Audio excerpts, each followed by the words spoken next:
Finally শুভ কাজটা সম্পন্ন হয়েছে গতকালকে। হ্যাঁ, অক্ষয় তৃতীয়ার দিন। চাইলেই তো আর হবে না। একটা ভালো দিন পাওয়ার জন্য অনেক কটা খারাপ দিন, খারাপ মুহূর্ত বা খারাপ সময় বলতে পারো পার করতে হয়, তবেই একটা কিন্তু ভালো সময় আমরা আমাদের জীবনে পাই। অনেক কষ্ট করেই একটা ভালো জীবন আসে। আমি আমি অনির্বাণ সরকার রাজনন্দিনী চ্যাটার্জিকে আমার বিধিসম্মত চিকিৎসা গ্রহণ করি।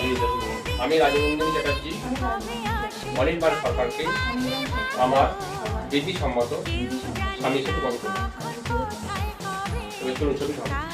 আপনারা যারা যেহেতু কালকে দিনটা ছিল অক্ষয় তৃতীয়ার দিন, তাই আমরা সকলে মিলে আগে থেকেই ঠিক করেছিলাম প্রভু জগন্নাথের মন্দিরে গিয়ে সমস্ত অনুষ্ঠানটা পালন করব।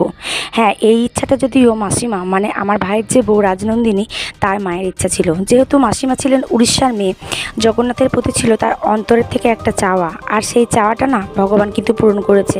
চাওয়াটা তো মন থেকে ছিল না, চাওয়াটা ছিল অন্তর থেকে, আর অন্তর থেকে চাওয়া কিন্তু ভগবান কখনো ফেরত দেয় না।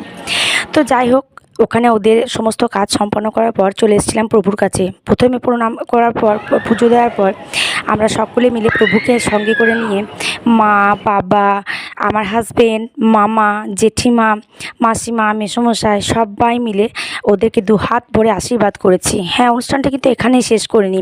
ভগবানকে সঙ্গে নিয়ে ওখানে ভিডিও, ছবি, রিলস অনেক কিছু বানিয়েছি। জানো তো, কালকের শুভ দিনে না প্রচণ্ড পরিমাণে ভালো কেটেছে কালকের দিনটা।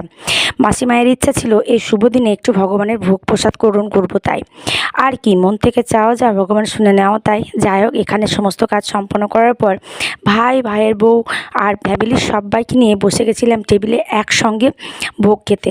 আচ্ছা, ভোগ প্রসাদ খেতে তোমাদের কার কার ভীষণ ভালো লাগে আমাকে কমেন্ট করে জানিও। যাই হোক, আমার তো প্রচণ্ডই ভালো লাগে। আর যখন আমি ভোগ প্রসাদ খাচ্ছিলাম তখন তো আমার কথা বলতে একটুই ইচ্ছা করছিল না, তাকানোটা তো দূরে থাক। বাড়িতে রান্নার একরকম টেস্ট আর ভগবানের প্রসাদের কিন্তু একরকম টেস্ট।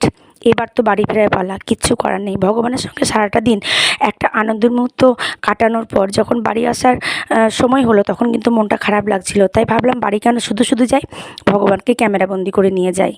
বড়দের অনুরোধে ওদেরকে মিষ্টি মুখ দিয়ে শেষ হবে এই ভিডিও। তাই এই প্রার্থনা থাকলো ওদের জীবন মিষ্টি মধুর হোক।